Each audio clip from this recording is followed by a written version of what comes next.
আসসালামু আলাইকুম ওয়া রাহমাতুল্লাহ। কেমন আছেন সবাই? আশা করি ভালো আছেন। জেডার ইন্টিগ্রেটেড ইউটিউব চ্যানেলে আপনাদেরকে স্বাগতম। দর্শক, দেখতে পাচ্ছেন আমরা দাঁড়িয়ে আছি আমাদের ভুট্টার প্রজেক্টে।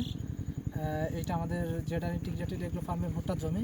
তো আপনারা অনেকেই জানতে চেয়েছেন যে আমরা কতটুকু ভুট্টা চাষ করছি। এবার আমরা এই মৌসুমে 7 বিঘা পরিমাণ ভুট্টা চাষ করছি এবং আমাদের প্রতি 33 শতকে 1 বিঘা ধরা হয়। এই হিসাবে আমাদের মোট ভুট্টার পরিমাণ এবার 7 বিঘা মতো।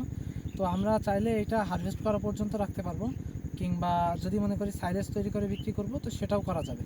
আর যদি কোনো ভাই বা কোনো সাইলেজ কোম্পানি আমাদের কাছ থেকে নিতে চাই ভুট্টা, তো আমরা সেভাবেও বিক্রি করে থাকি যে হারভেস্ট করার আগেই মিল্কিং স্টেজে আসলে আমরা ভুট্টাগুলোকে কেটে তাদের ওইখানে পাঠাই দিই। আমাদের এই ভুট্টায় মূলত যেহেতু আমরা মোটা মাটিতে চাষ করি, অর্থাৎ আমাদের এই মাটিটা এঁটেল মাটি হওয়ায় আমাদের ভুট্টায় সেচের পরিমাণ একটু বেশি লাগে। কোনো সময় 7টা এবং কোনো মৌসুমে 8টাও সেচ দেওয়া লাগে। এবং আমরা চাষের সময় জৈব সার এবং অন্যান্য সার যেমন বোরন এবং এর পাশাপাশি কিছু টিএসপি, এমওপি এই জাতীয় সারগুলো আমরা ব্যবহার করি, জিপসাম। আর ভুট্টা বের হওয়ার পরে আমরা 2 কিস্তি বা 3 কিস্তিতে সার প্রয়োগ করে থাকি। এরপরে আর আমরা কোনো রাসায়নিক সার বা জৈব সার কোনো কিছুই ব্যবহার করি না। এতে আলহামদুলিল্লাহ আমাদের ভুট্টা ভালো মতো হয়ে যায়। দেখতে পাচ্ছেন আমাদের ভুট্টা গাছের বর্তমান অবস্থা যথেষ্ট ভালো আলহামদুলিল্লাহ।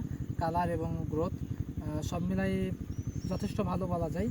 তো সবাই আমাদের ভুট্টার প্রজেক্টের জন্য দোয়া করবেন এবং আমাদের ইউটিউব চ্যানেলটি সাবস্ক্রাইব করে আমাদের পাশে থাকবেন। ধন্যবাদ সবাইকে। আসসালামু আলাইকুম ওয়া রাহমাতুল্লাহ।